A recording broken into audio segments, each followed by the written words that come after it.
Join everyone. Welcome you all to the part two of this maths paper.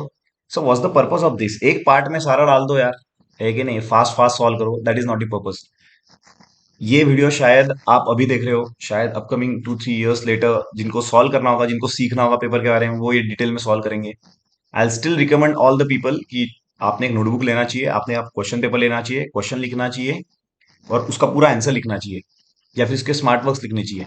Because this is how you introspect. People do introspect, वो होते हैं फिर second attempt में बहुत ज्यादा score के साथ पास. ठीक है. तो ये चीज बहुत इंपॉर्टेंट. आपको लगेगा थोड़ा कि सर कहाँ नोटबुक लेके सॉल्व करें, नहीं. That's the thing. That's the thing. That's how you grow. है ना. 8 लाख लोगों में से अगर 8 हजार लोगों में आपको आना है रिटर्न क्लियर, ठीक है, तो it is not a joke. उसके लिए थोड़ा मेहनत तो करना पड़ेगा यार, given that competition is rising day by day. ठीक है. तो अभी मैं नेक्स्ट क्वेश्चंस पे जाने वाला हूँ. और सबसे इंपॉर्टेंट पार्ट, अगर आपको लगता है कि यार ये क्वेश्चन मुझे आता है, आगे जाओ. अगर आपको लगता है यार ये क्वेश्चन बहुत सिंपल है, आगे जाओ. जो यूनिक क्वेश्चन है वो करो. बिकॉज 120 के 120 क्वेश्चन तो आपने किए नहीं है, हमने सॉल्व किए. At least go through that. Okay. चलो. तो 31st क्वेश्चन. अब ये क्वेश्चन मैंने पढ़ा. अब ये देख के काफी लोगों की छोड़ने की इच्छा हो गई होगी क्वेश्चन को. सिंपल सी बात है यार. और यहाँ पे भी कुछ अलग ही दिख रहा है. लेकिन मेरा भी ऐसे ही कुछ मूड था, है ना, कि क्या करूं इसके साथ. लेकिन जब मैंने इसका सेकंड क्वेश्चन देखा ना, तो मुझे रियलाइज हुआ, अरे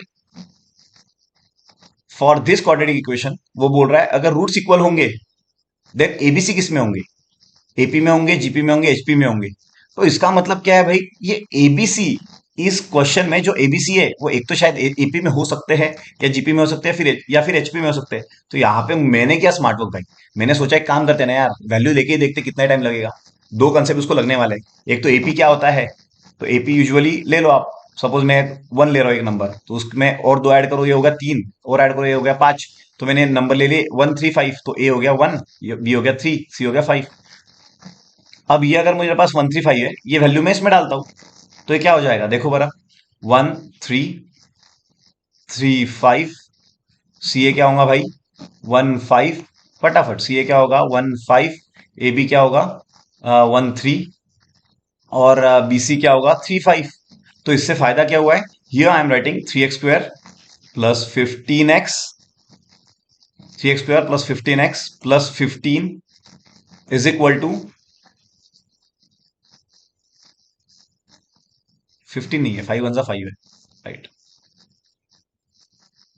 और यहाँ पे 5 1 5 x², 3 1 3x plus 3x plus 15. तो देखो यार इसमें से क्या क्या हो रहा है. 5 3 15 ना. राइट.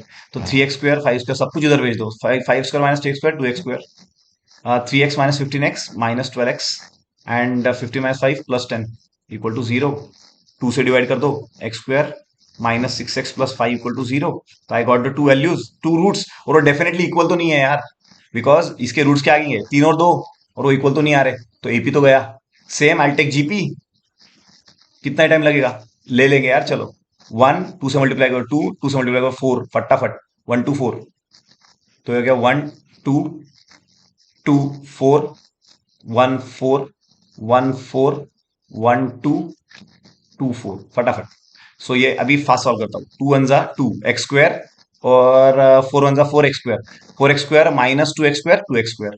टाइम बचा रहे यार, बाकी कुछ नहीं. 4 2 8x. और ये 2 1 2x. 2x minus 8x minus 6x. और ये 4 1 4. 4 2 8, 8 माइनस 4 प्लस 4 इक्वल टू 0.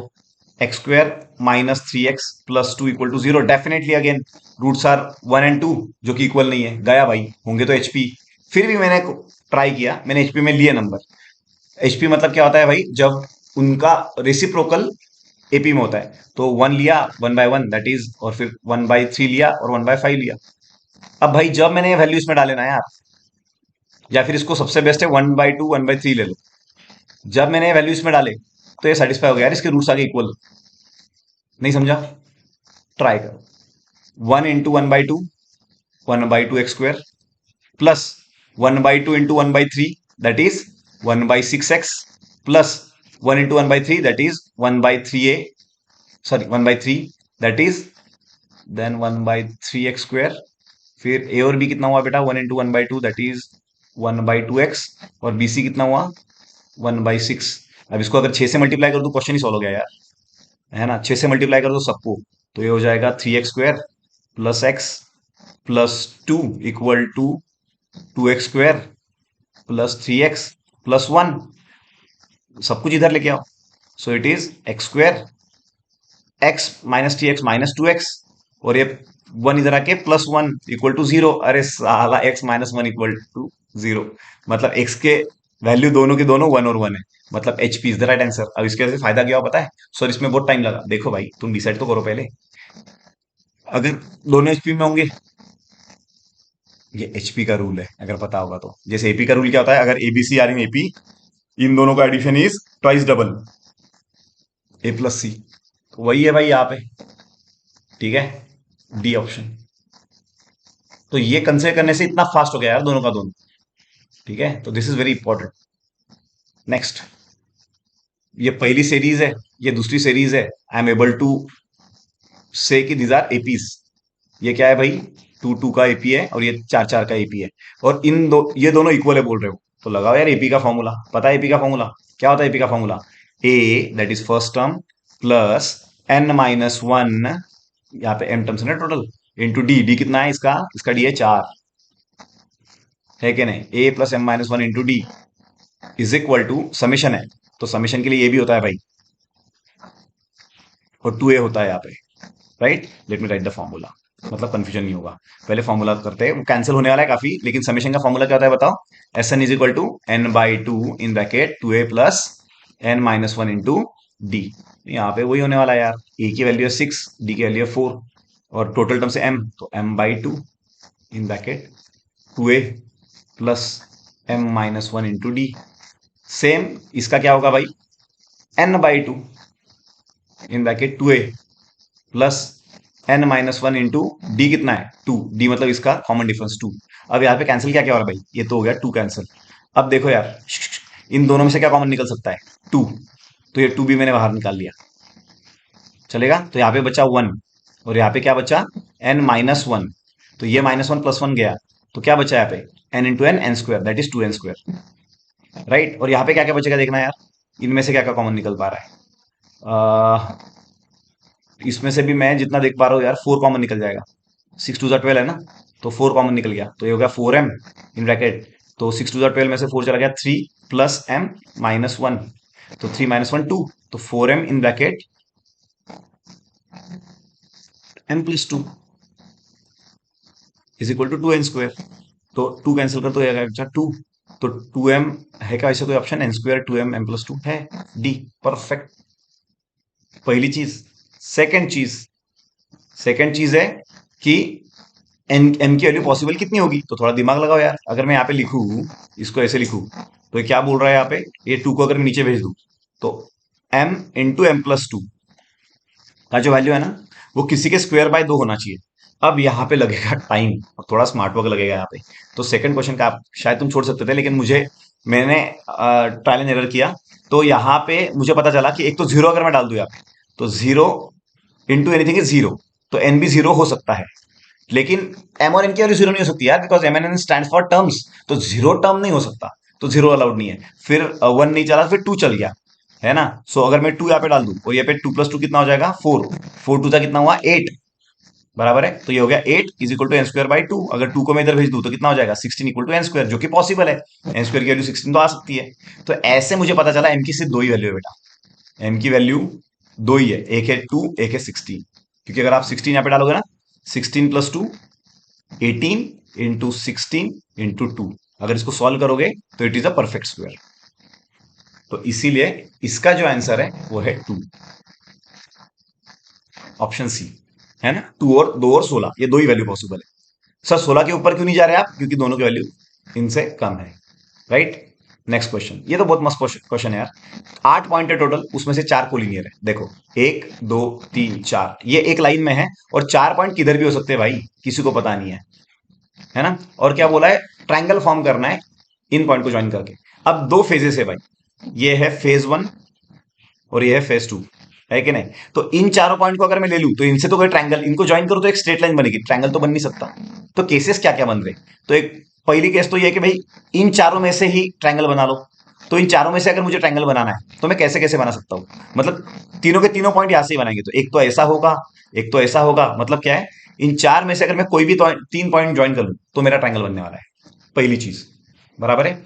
या फिर मैं क्या करूंगा, इन चारों में से दो पॉइंट उठाऊंगा, इन चारों में से दो पॉइंट उठाऊंगा और नीचे में से एक पॉइंट उठाऊंगा। बराबर है? तो चारों में से दो पॉइंट कितने वेज में उठाओगे? 4C2, चार में से दो पॉइंट उठाओ और नीचे में एक पॉइंट उठाने के लिए ऑप्शन कितने? चार। या फिर इन चारों में से मैं एक ही पॉइंट उठाऊंगा और यहां पे से कोई भी दो पॉइंट उठा लूंगा। समझ पा रहे हो तुम? ठीक है, चलेगा? तो वैसे हम बन सकते हैं। तो केसेस क्या बनी? एक तो तीनों के तीनों पॉइंट यहां से उठाओ, एक तो दो यहां से उठाओ, एक यहां से उठाओ, या फिर एक यहां से एक पॉइंट यहां से उठाओ और दो यहां से उठाओ। चलेगा? तो अगर मैं 4C3 सॉल्व करने जाऊं तो इसका आंसर आता है 4 into 3 बाई 4 आंसर आता है इसका। प्लस 4C2 कितना आएगा? 6 into 4 plus 4C1 is 4, 4C2 is 6, तो 24 plus 24 plus 4, answer has to be 52। हो गया भाई सॉल्व। अरे और एक क्वेश्चन है इसके ऊपर, और क्वाड्रिलेटरल कितने बन सकते हैं? ये तो उससे भी आसान हुआ यार। मतलब ये जो कंडीशन अपन ने बनाई है, इनसे क्वाड्रिलेटरल कितने फॉर्म होंगे, that is the question, right? So quadrilateral के कितने पॉइंट रखते हैं? चार। बहुत सिंपल है यार, ये चारों चूज करके तो क्वाड्रिलेटरल बन नहीं सकता, तो इन चारों से क्वाड्रिलेटरल बनेगा। बराबर है? तो एक क्वाड्रिलेटरल हो गया। प्लस अगर मैं इन तीनों में से, इन चारों में से कोई भी तीन पॉइंट चूज कर लूं, 4C3, समझ पा रहे हो? इन चारों में से कोई भी तीन पॉइंट चूज करूं और एक पॉइंट यहां का उठाऊं। बराबर है? तो वो चलेगा। या फिर मैं अगर दो पॉइंट इधर के उठाऊं एंड दो पॉइंट अगर इधर के उठाऊं तो भी क्वाड्रिलेटरल बन सकता है। अगर आप बोलोगे एक पॉइंट यहाँ का उठाओ सर, तीन यहाँ के उठाओ, तो नहीं चलेगा बेटा। एक पॉइंट यहाँ के उठाया जाए, तीन उठाओगे तो एक लाइन में आ जाएंगे वो, तो एक ट्रायंगल ही बनेगा वो, राइट? तो यही केसेस हो गए। 1 + 4C3 is 4 into 4, that is 16, and 4C2 is 6 into 6, 36, 36 plus 16 + 1, कितना आंसर आता है? 36 + 16 + 1, 53 इज द राइट आंसर भाई। Option C, if I am not wrong. Yes, perfect, सही है। चलो नेक्स्ट, ये क्वेश्चन पे आते हैं। अब ये जो क्वेश्चन मैंने देखा ना यार, शायद तूने ये देख के छोड़ा होगा, क्योंकि ये क्वेश्चन है f(a x2 + bx + c), मतलब ये कोई तो क्वाड्रेटिक इक्वेशन देके रखा है, राइट? और बोल के रखा है इसमें जब 1 डालोगे तब 2 आएगा और 4 डालोगे तब 2 आएगा। बराबर है? तो मैंने पहले तो इसमें 1 डाल के देखा था, 4 डाल के देखा था, फायदा कुछ ज्यादा हुआ नहीं। उसके बाद मुझे एक अलग ही चीज क्लिक हुई। वो क्या थी? बोल के रखा है 2 is the root of f(x = 0), मतलब ये f(x) जब तुम जीरो से इक्वेट करोगे ना, तो उसका एक रूट 2 आता है। भाई अगर इसका एक रूट 2 आता है, बराबर है, तो अदर रूट क्या आएगा? तो वही तो पहला क्वेश्चन है, अदर रूट क्या आएगा? तो तीन ऑप्शन देके रखे हैं, तो मैंने एक एक ऑप्शन उठा के डाला यार उसमें। अब मैं ज्यादा टाइम तो वेस्ट करूंगा नहीं, तुम डाल के देखना। तो इसका आंसर क्या है भाई? तीन। तो तीन ही डाल के देखते डायरेक्ट। तो मैंने इसका एक रूट पकड़ा तीन, मैंने वन और दो दोनों डाल के देखा था, ज्यादा टाइम नहीं लगता, तुम्हें समझ जाएगा कैसे। तो भाई मुझे एक बात बताओ, अगर दो रूट से 2 और 3, इनसे जो क्वाड्रेटिक इक्वेशन बनता है, पता है कैसे बनता है? x² माइनस दोनों भाइयों का एडिशन x प्लस दोनों भाई को मल्टीप्लीकेशन इक्वल टू 0। तो भाई मुझे एक बात बताओ, x² - 5x + 6 = 0 तो आ गया। अब क्या बोल के रखा है? जब ये रूट होते हैं, ये रूट किसके? f(x = 0), तो अगर उसमें मैं 1 डाल दूंगा बेटा, f में मैं 1 डालता हूं तो आंसर क्या आता है? 2 आता है। तो इसमें 1 डाल के देखो यार, आंसर क्या आएगा? देखते भाई। 1 - 5 -4, -4 + 6 2, अरे वाह। 1 डालने के बाद तो 2 आ रहा है। चलो 4 डालने के बाद देखते हैं। 4 का स्क्वायर 16, माइनस 4 5 -20 प्लस 6, कितना हो रहा है? 16 + 6 22 -22, अरे भाई। मतलब क्या किया सर? तीन उठाया, तीन और ये दो से एक क्वाड्रेटिक इक्वेशन बनाया। उस क्वाड्रेटिक इक्वेशन में 1 डाल के देखा तो 2 मैच हुआ, 4 डाल के देखा तो 2 मैच हुआ, hence 3 is the right answer. तो उसका एक रूट है 3। भाई यहां तक समझा? राइट? तो ये तो 3 आ गया। अब नेक्स्ट क्वेश्चन भी इसके ऊपर था कि what is the value of a + b + c is equal to, है क्या नहीं? अब तुम ही देखो यार, a + b + c की वैल्यू क्या है? क्या है? a + b + c is equal to, तो कैसे आएगा भाई A plus B plus C? तो यहाँ पे ए कितना है 1, बी कितना है -5, सी कितना है 6, तो 6 + 1 7, 7 - 5 2। Yes, 2 is the right answer. Yes, option C is the right answer. क्या ही था भाई, मतलब बेसिकली तुम्हें करना क्या था। अब देखो वर्थ था कि नहीं क्वेश्चन।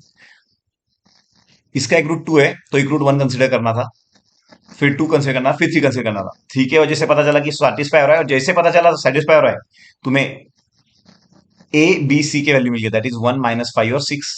उसको ऐड करोगे तो 2 ही आएगा आंसर, खत्म। चलो नेक्स्ट क्वेश्चन। अब ये यार आपने करना चाहिए यार, है कि नहीं।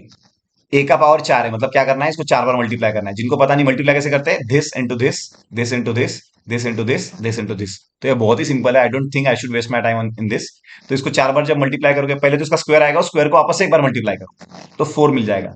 और उसका जो डिटर्मिनेंट है ना बेटा, वो आता है 1। ये बच्चों वाला गेम था, आना ही चाहिए था। अब ये भी बच्चों वाला खेल था।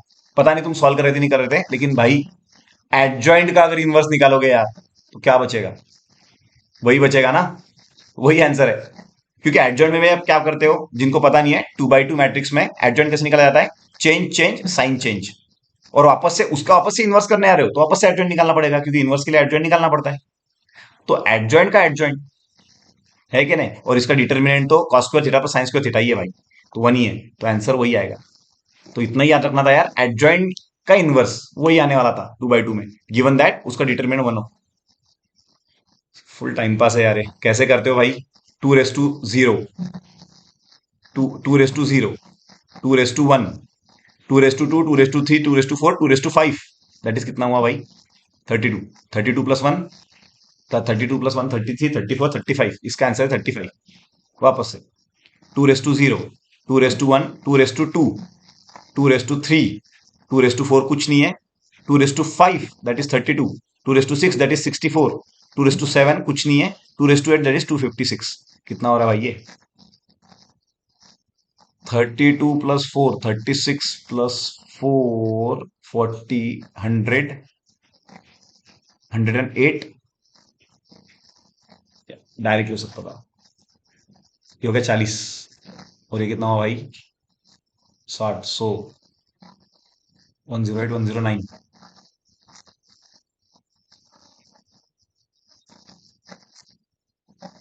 365 आंसर है भाई इसका। 365 प्लस ये कितना है?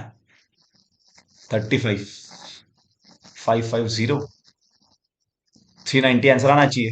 किसका आंसर 390 आता है? अब तुम क्रॉस चेक कर सकते हो, इसमें सॉल्विंग ज्यादा कुछ है नहीं, तो option number A is the right answer. Try कर दो, देखो।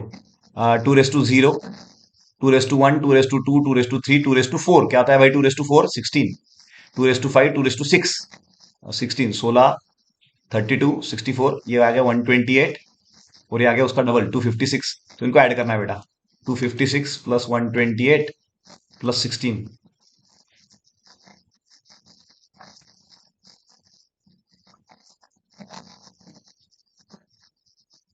ये 400 आया। ओके, इधर भी 400 आता है, मतलब मैं सॉल्व कर चुका हूँ ये 400 आएगा। अरे इसका एडिशन 400 है। सो होता है, सुबह से आंसर की निकाला, फिर वीडियो एडिट किया, फिर पीपीटी एडिट किया, होता है, चलेगा। राइट, सो दिस इज 400, है ना। तो option A is the right answer. चलो, अब ये मस्त क्वेश्चन था, इसमें कुछ तो यूनिक था, बिकॉज बाकी तो टाइम पास था तो मैंने ध्यान भी नहीं दिया। अब x content 3n elements and y contents 2n element. X नाम का सेट है, उसमें कितने एलिमेंट्स है भाई? 3n। वाई नाम का सेट है, उसमें कितने एलिमेंट्स है? 2n। एंड उनमें n एलिमेंट्स कॉमन है। तो भाई मुझे इतना मगजमारी करना नहीं था, मैंने n की वैल्यू ले ली 10। तो एक्स में हो गए 30 एलिमेंट। मैं एक फटाफट ये निकाल लेता हूँ, वेन डायग्राम। एक्स में कितने एलिमेंट है भाई? 3n, और n 10 लिया तो एक्स में है 30 एलिमेंट, वाई में 20 एलिमेंट, और कॉमन कितने है बेटा? 10। तो अगर x में 30 एलिमेंट है, 10 कॉमन है, तो सिर्फ x में 20 हुए। y में 20 एलिमेंट है, 10 कॉमन है, तो यहाँ पे 10 हुए। और यहाँ पे क्या निकालना है? x माइनस वाई, मतलब x में से y निकाल दो, मतलब ये, इनटू y माइनस एक्स, मतलब y में से x निकाल दो, मतलब ये 20 × 10 दैट इज 200। किसका आंसर 200 आता है वो चेक करना है यार। n कितना लिया था मैंने? 10। तो 10 का स्क्वायर दैट इज 100, तो n स्क्वायर तो लगेगा, और 100 को किससे मल्टीप्लाई करना है? 2 से। डी, नहीं समझा? इसका आंसर 200 आया। अब चेक करना था 200 आंसर किसका आता है, तो n तो 10 था, उसका स्क्वायर 100, और 100 को किससे मल्टीप्लाई करोगे? 2 से, तो 2n स्क्वायर। क्या ही था क्वेश्चन भाई। ये भी क्वेश्चन बहुत ही प्यारा था यार। देखो फटाफट, ए में इतने सारे एलिमेंट है, 1 2 3 4 5 6 7। बी में इतने एलिमेंट है, 1 2 3 4। How many element does subset A cross B corresponding to the relation x comma y where is mod of x is less than y. मतलब हमें ऐसे सारे पेयर बनाने हैं जिसमें पहला बंदा, पहले बंदे का मॉड दूसरे बंदे से छोटा है कि नहीं? तो पहले बंदे का मॉड दूसरे बंदे से छोटा है, राइट? तो क्या क्या करेंगे, एक बार वाई की अलग अलग वैल्यू लो। तो देखो बेटा, इधर तो मैं जीरो ले नहीं सकता क्योंकि जीरो से छोटा किसी का मॉड नहीं होता। तो यहाँ पे अगर मैं वन ले लूं तो वन से छोटा भी किसी का मॉड नहीं होता, राइट? लेकिन अगर मैं यहाँ पे फोर ले लूं, ना वन से छोटा जीरो का मॉड होता है ना, यहाँ पे है ऑप्शन। तो पहला ऑप्शन आएगा 0,1। देखो बरा है कि नहीं बराबर, है ना? इसका मॉड इससे छोटा है, बराबर। लेकिन जब मैं यहाँ पे फोर लूंगा ना, तो अभी देखना यार, इन सबके मॉड फोर से छोटे हैं। मतलब आंसर कैन बी -3,4 -2,4 -1,4 0,4 1,4 2,4 3,4। तो जब यहाँ पे फोर आएगा, यहाँ पे 1 2 3 4 5 6 7, मतलब सबके सब आ सकते हैं। तो ये जब चार आता है सातों के सातों आ सकते हैं, जब नो आता है वहां पे सातों सातों आएंगे, बिकॉज इनका मॉड नो से छोटा होना चाहिए जो कि है। तो चार के लिए सात, नौ के लिए सात और एक के लिए एक, दैट इज 15। 7 + 7 + 1। आई होप तुम्हें समझ में आ रहा है, ठीक है? ठीक से करना, without solving any question you should not move ahead, ठीक है? तो सेकंड इसमें के ऐसे कितने नंबर है जो इनके मॉड से बड़े हैं? तो चार तो सबसे ही बड़ा है, देखो सबके मॉड से बड़ा है। नौ सबसे बड़ा है ना? तो चार के सात पेयर, नौ के सात पेयर और एक का एक ही पेयर। नेक्स्ट क्वेश्चन, प्रॉपर्टी है यार ये।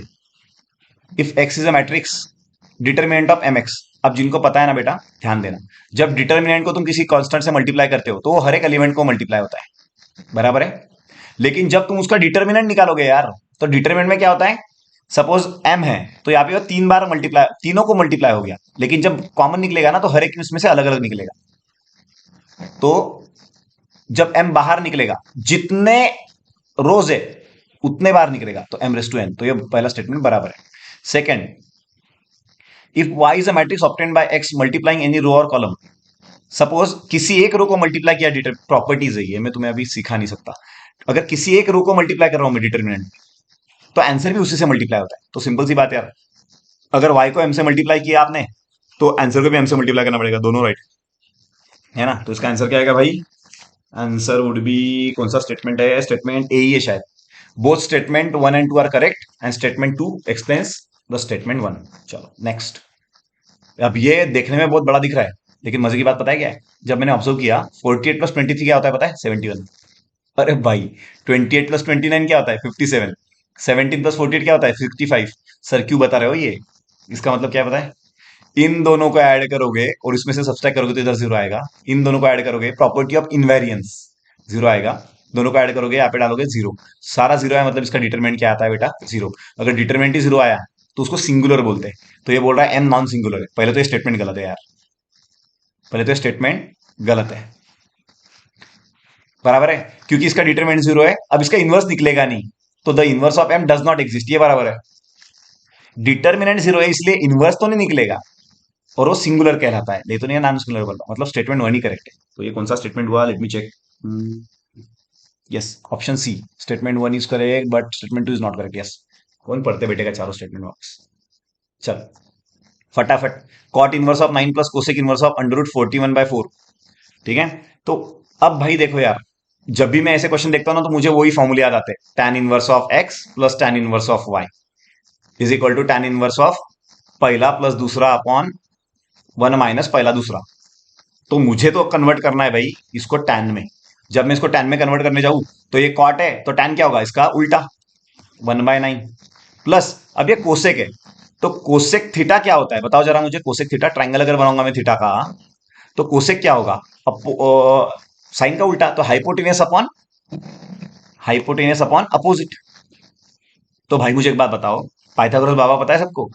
पाइथागोरस बाबा क्या बोलता है? हाइपोटेनियस का स्क्वायर माइनस इसका स्क्वायर, 41 - 16 कितना होगा भाई? 25। That would be 5। समझ में आया क्या बोला भाई मैंने? तो अभी यहाँ पे कोसेक इनवर्स है, लेकिन मुझे टैन इनवर्स चाहिए। तो tan कैसे मिलता है? tan क्या होता है? Opposite upon adjacent, 4/5। अब अगर मैं tan inverse of m plus tan inverse of n का फॉर्मूला लगाऊं भाई, तो क्या आएगा यार? tan इनवर्स ऑफ पहला प्लस दूसरा अपॉन 1 - पहला दूसरा। फटाफट देखो, 5 9 4 36, 36 + 5 41/45 अपॉन 9 5 45, क्रॉस मल्टीप्लाई करो, 45 - 4 41/45। अरे भाई कैंसिल हो गया, 1 आ गया यार। और tan इनवर्स ऑफ 1, tan 1 कब आता है? 45 डिग्री पे। हो गया सॉल्व। क्या ही था। चलो next. How many values of theta where theta is -π to π, मतलब ऑल क्वाड्रेंट्स। ठीक है, तो ऐसा कितने बार हो सकता है जहां पे कॉट निगेटिव है और कोसेक भी निगेटिव है? भाई सुनो ना यार, अगर आपको क्वाड्रेंट एनालिसिस पता होगा बेसिक, तो यहाँ पे all are positive, add sine is positive, sugar 2, tan is positive and coffee that is cos is positive. तो साइन के साथ होता है कोसेक। तो हमें यही चेक करना है कॉट और कोसेक कहां निगेटिव है। तो जहां पे टैन पॉजिटिव था वहां पे कॉट पॉजिटिव होता है। तो यहाँ पे ऑल पॉजिटिव, यहाँ पे सिर्फ साइन पॉजिटिव, यहाँ पे टैन पॉजिटिव और यहाँ पे कॉस पॉजिटिव। तो कोसेक निगेटिव कहाँ पे होता है और कॉट निगेटिव कहाँ पे होता है? तो फोर्थ क्वाड्रेंट में। नहीं समझे? फोर्थ क्वाड्रेंट किसका है? कॉस का। तो कोसेक भी निगेटिव होगा और कॉट भी निगेटिव होगा, मतलब ये जो दोनों का एंगल है बेटा, ये कौन से क्वाड्रेंट का है? फोर्थ क्वाड्रेंट का। राइट। तो how many values of theta will it have? It will have only, if I am not wrong, one value. Yes, cross verify इसलिए कर रहा हूं कि गलत हुआ तो फिर वापस से एडिट करना पड़ जाता है। ठीक है, चलेगा। Next question. अब ये क्वेश्चन बहुत मस्त था यार, देख के मजा आया मुझे। जब भी ऐसे क्वेश्चन आते हैं, अगर नहीं पता होगा याद कर लेना बेटा, है ना। जब भी ऐसे क्वेश्चन होते हैं ना, x+1/x, और यहाँ पे क्यूब चाहिए, तो सीधा इसका क्यूब कर लो। तो इसका क्यूब करोगे तो 2 का भी क्यूब होगा और cos का भी क्यूब होगा। भाई बताओ यार, a+b होल ब्रैकेट क्यूब का formula, a+b whole bracket cube, it is a³ + b³ +3a²b +3ab²। पता तो होना चाहिए ये। तो यहाँ पे मैं फॉर्मूला अगर लगाऊंगा तो क्या होगा भाई, जरा देखना क्या होगा। दैट इज a³ + b³ +3 पहले का स्क्वायर, दूसरा वैसे ही +3 पहला वैसे ही दूसरे का स्क्वायर, और इसका क्यूब अगर मैंने किया भाई तो इसका भी क्यूब करना पड़ेगा। तो 2³ = 8 cos³ थीटा। भाई देखो यार, ये कटा इसके साथ और ये कटा इसके साथ, और इन दोनों में से निकला 3 कॉमन। तो मजे की बात देखना भैया, x³ + 1/x³ प्लस इन दोनों में से अगर मैं 3 कॉमन निकालू ना, तो यहां पे क्या बचता है पता है? x, प्लस यहां पे क्या बचता है पता है? 1/x = 8 cos³ theta. लेकिन भाई मजे की बात यह है, व्हाट इज x+1/x? x+1/x क्या है देखो ना यहाँ पे, व्हाट इज x+1/x दे के रखा है यार, 2 cos थीटा। तो x+1/x की जगह मैं 2 cos थीटा डाल रहा हूं। हो गया solve. x³ + 1/x³ = 3 2 6 cos theta. ये प्लस है, इधर आके क्या होगा? माइनस। राइट। तो ये 8 cos³ थीटा -6 cos थीटा। दोनों में से क्या कॉमन निकलेगा पता है? 2। तो इससे क्या होने वाला है? 4 cos³ थीटा -3 cos थीटा। अगर पता नहीं होगा तो इसको मैं 43 बोलता हूं। मतलब क्या है? ये cos3 थीटा का फॉर्मूला है भाई। तो answer is nothing but 2 cos3 theta. चलेगा, करना पड़ेगा यार, हर एक क्वेश्चन करना पड़ेगा, बिकॉज सिमिलर टाइप के क्वेश्चन एनडी हमेशा पूछता है और हम डिफिकल्ट क्वेश्चन को इग्नोर करते हैं, फिर हमेशा छोड़ते हैं हम लोग। राइट।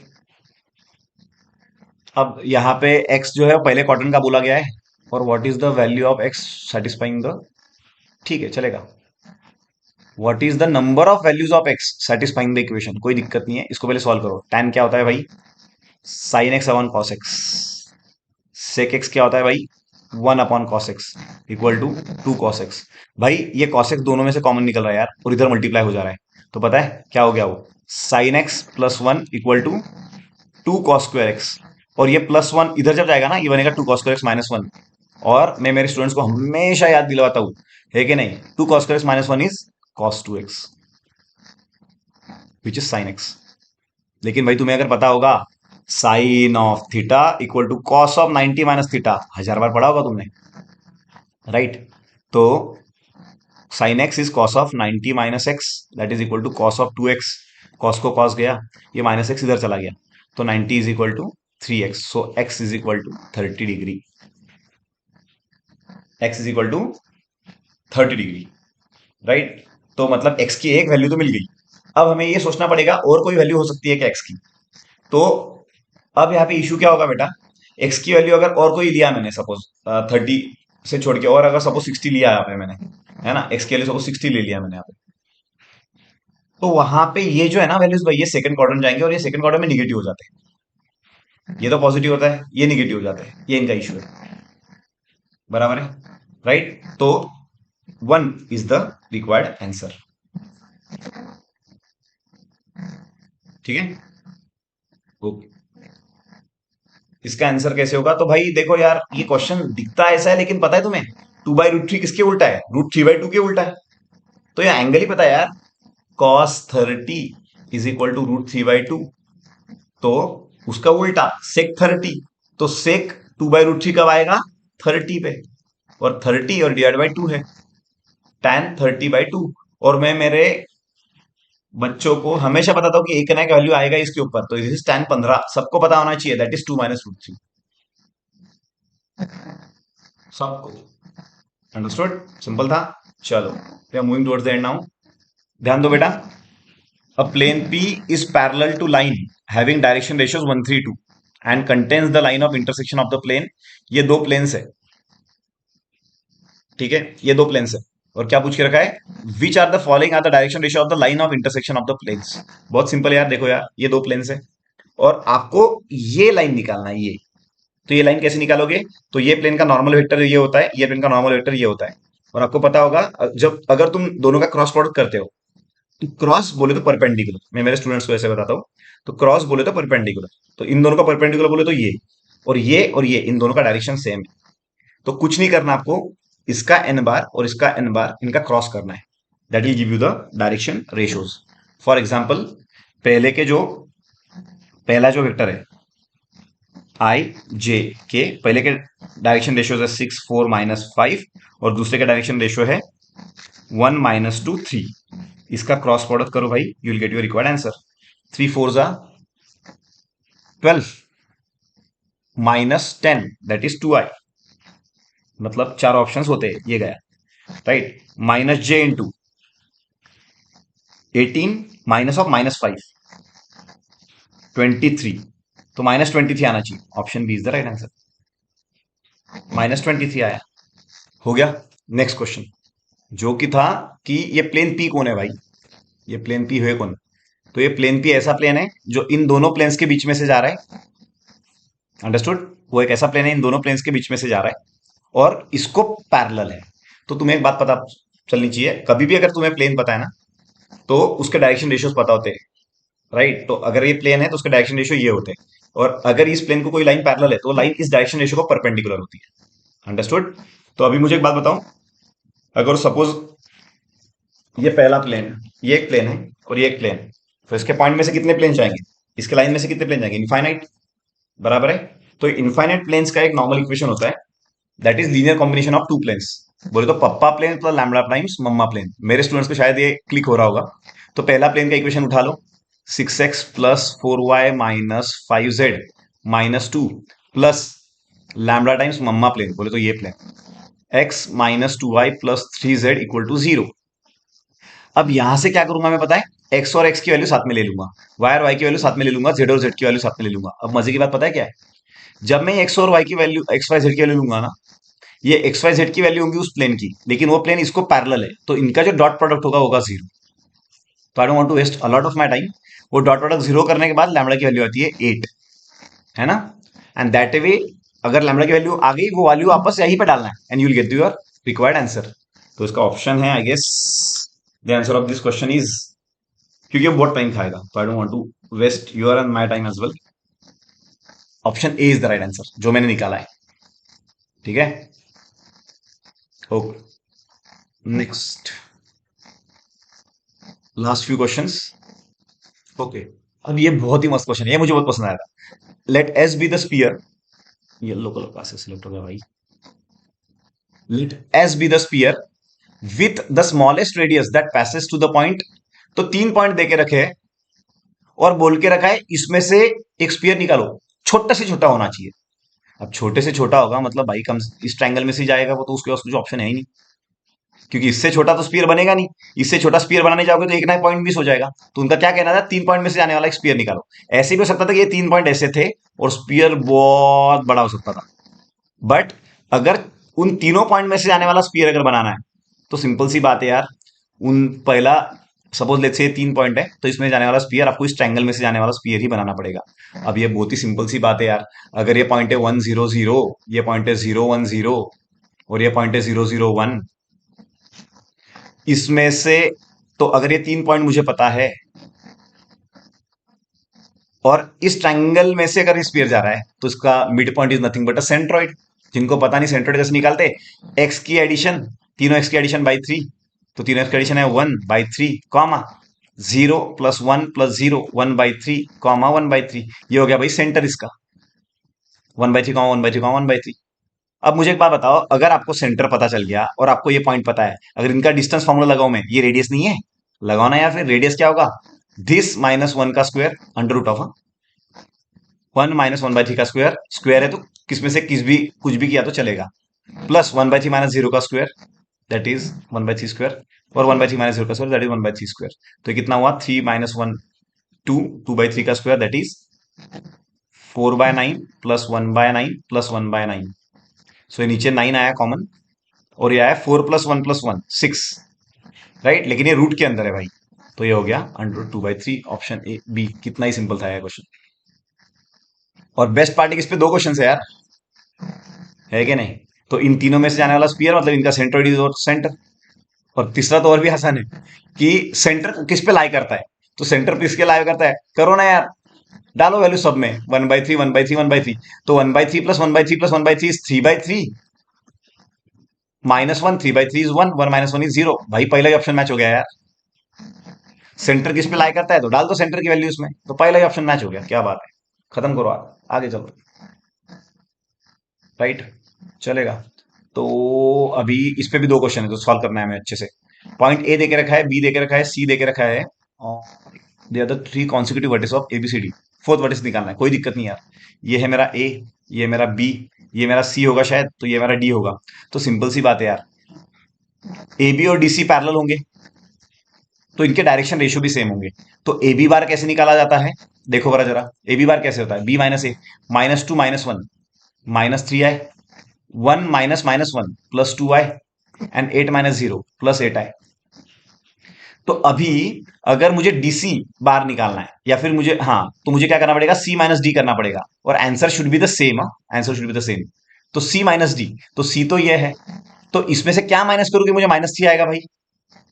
तो -1 -2 अगर मैं करूंगा, अरे वाह, -1 -2 अगर मैं करूंगा तो आंसर आएगा -3। 2 - 0 अगर करूंगा तो आंसर आएगा 2। तो option B is the right answer. कुछ नहीं करना था भाई, क्या करना था बताएं, इसमें से माइनस करना था, जो आंसर आता है वही आंसर इसमें से वो माइनस करने के बाद आना चाहिए, तो बी आंसर है। चालू करने के पहले ही खत्म हो गया। Second, if the angle BCD is theta then what is the value of cos square theta. Angle ये है लेट्स से बी, ये है पॉइंट सी और ये है पॉइंट डी, ठीक है, और ये एंगल थीटा है, और हमें क्या निकालना है भाई, cos square theta. cos square theta निकालना है तो पहले थीटा निकाल लेते हैं। थीटा कैसे निकालोगे, तो भाई अगर तुम, ये पॉइंट बी है ये पॉइंट सी है, तो पहले तो बीसी बार निकालो। कैसे निकालोगे, this minus this, -1 minus minus plus I, 2 - 1 -j, अरे +j, एंड 7 - 8 -k। ये हो गया इसका वेक्टर। अब मुझे सी डी भी निकालना है, सी तो पता है और डी अभी निकाला, ये डी सेकंड। तो अभी मुझे क्या करना पड़ेगा, सी में से डी माइनस करना पड़ेगा, डी में से सी माइनस करना पड़ेगा। 2 - -1 that is 3i, 0 -2 that is -2j, and -1 - 7 that is -8k। अब मुझे इनके बीच में का एंगल निकालना है। जिनको पता नहीं है भाई एंगल कैसे निकलता है, दोनों का डॉट, मतलब आई के साथ आई को मल्टीप्लाई करो, जे के साथ जे को मल्टीप्लाई करो, के साथ के को मल्टीप्लाई करो, अपॉन पहले का मैग्नीट्यूड दैट इज √3, दूसरे का मैग्नीट्यूड दैट इज 64 + 4 + 9, 68 + 9 77, √77, और ये 8 3 11 माने 9, सो ये हो गया 9 अपॉन √3 √77। देखो पर ऑप्शन है क्या भाई? ये तो है ही नहीं भाई। 9 अपॉन √3 √77। हाँ, वेट वेट वेट वेट, ये क्या मिला मुझे भाई? ये क्या मिला मुझे? एंगल बिटवीन कॉस थीटा मिला है मुझे, इसका स्क्वायर चाहिए भाई। कुछ मत करो, स्क्वायर कर दो यार, हो गया 100। हाँ, वही तो सोचा भाई क्या हुआ। सो 9 स्क्वायर इज 81, √3 का स्क्वायर इज 3 इंटू 77। सो 3 से अगर इसको मैं करूँ तो ये आ गया 27/87, 77, that is B. B, yes. Okay, चलो, last 4 questions now, 3 questions only. For the different values of m the equation of, ये तो भाई मैंने सबसे पहले सॉल्व किया था ये। तो भाई मुझे एक बात बताओ, अगर मैं एम की अलग अलग वैल्यू डालूंगा तो इक्वेशन अलग अलग बनेंगे, इक्वेशन अलग अलग बनेंगे तो उनके स्लोप अलग अलग बनेंगे, तो पैरेलल तो हो ही नहीं सकता। बराबर है भाई। अगर मुझे इसका डिस्टेंस फ्रॉम ओरिजिन निकालना है, जिनको पता नहीं है ओरिजिन से डिस्टेंस कैसे निकालना होता है, पहले तो ये 4y को रिजल्ट बहुत डिस्टर्ब कर रहा है। mx - 4y - m + 2 = 0। किसी का भी ओरिजिन से डिस्टेंस निकालना है ना, तो x की जगह 0 डालो, y की जगह 0 डालो, तो जो भी कांस्टेंट बचेगा अपॉन √ऑफ इसका स्क्वायर प्लस इसका स्क्वायर होता है वो, m² + 4²। अब भाई m की अलग अलग वैल्यू डालोगे तो अलग अलग डिस्टेंस मिलने वाले, तो ये भी गया। सेम लाइन तो होने से रहा, तो आंसर इज कॉन्करेंट लाइन। नहीं समझा? Let me repeat. एम की अलग अलग वैल्यू डालूंगा तो अलग अलग इक्वेशन बनेंगे, अलग अलग इक्वेशन बने मतलब उनके स्लोप अलग अलग है, मतलब लाइंस पैरेलल नहीं हो सकती। ठीक है। डिस्टेंस फ्रॉम ओरिजिन से निकालना है, तो डिस्टेंस फ्रॉम ओरिजिन कैसे निकलता है? एक्स की जगह 0, वाई की जगह 0 डालना है, तो डाला मैंने एक्स की जगह 0, और ये आया मेरा डिस्टेंस फ्रॉम ओरिजिन। अगर एम की वैल्यू 1 होगी तो अलग डिस्टेंस होगा, 2 होगी तो अलग डिस्टेंस होगा, the distance from origin is different. Same line तो ये होने से रही, क्योंकि वैल्यू अलग अलग डाले तो अलग अलग इक्वेशन मिलेंगे। Concurrent line is the right answer. ये क्वेश्चन बहुत मुझे पसंद आया था, काफी बच्चों ने छोड़ दिया, मेरे भी स्टूडेंट्स ने छोड़ दिया है काफी।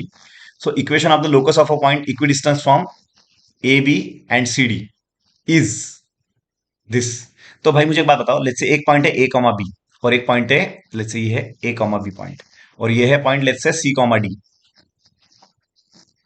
इनके इक्वी डिस्टेंस मतलब इनके सेंटर में से एक लाइन जा रही है, उसका नाम ये है।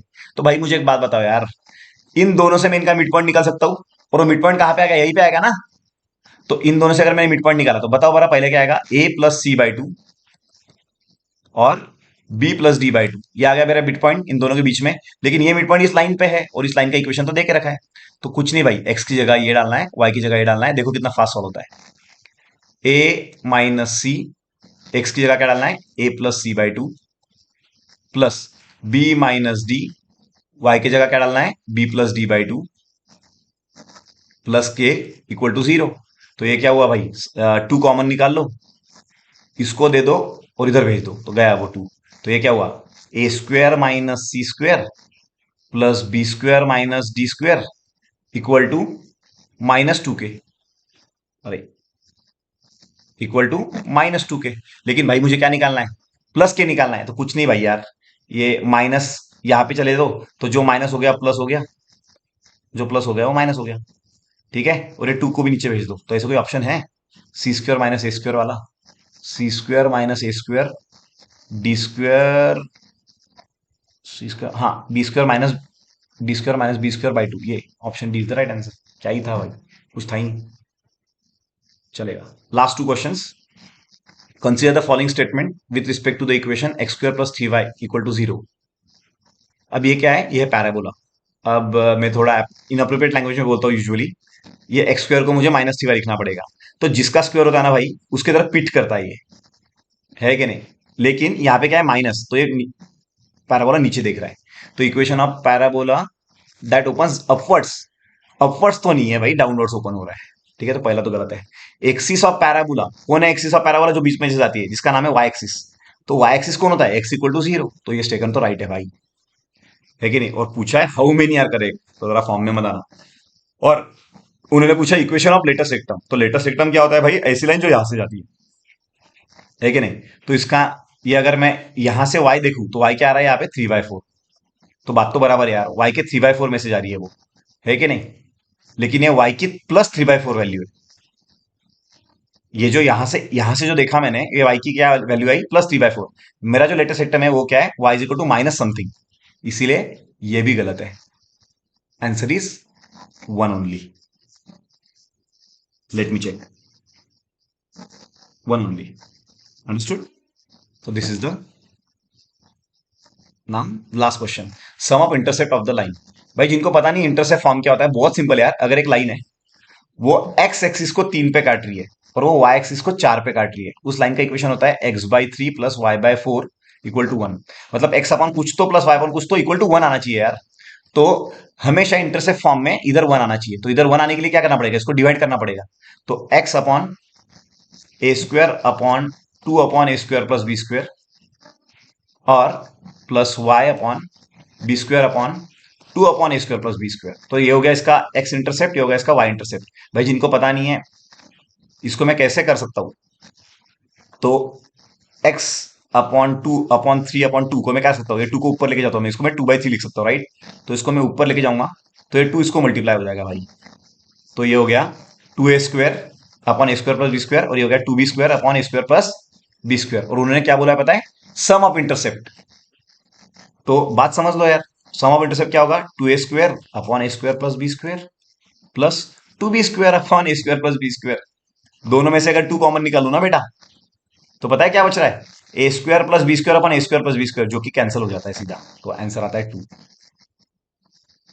भाई ये था हमारा part 2. My priorities, you should learn each and every question. Time pass करने का नहीं है ना, हर एक क्वेश्चन आना चाहिए. पेपर हो गया ना, हर एक क्वेश्चन आना चाहिए, राइट. थर्ड पार्ट और भी मजेदार है क्योंकि क्वेश्चंस बहुत अच्छे अच्छे. Right. So that's all from this part. I see you in the next one. जय हिंद.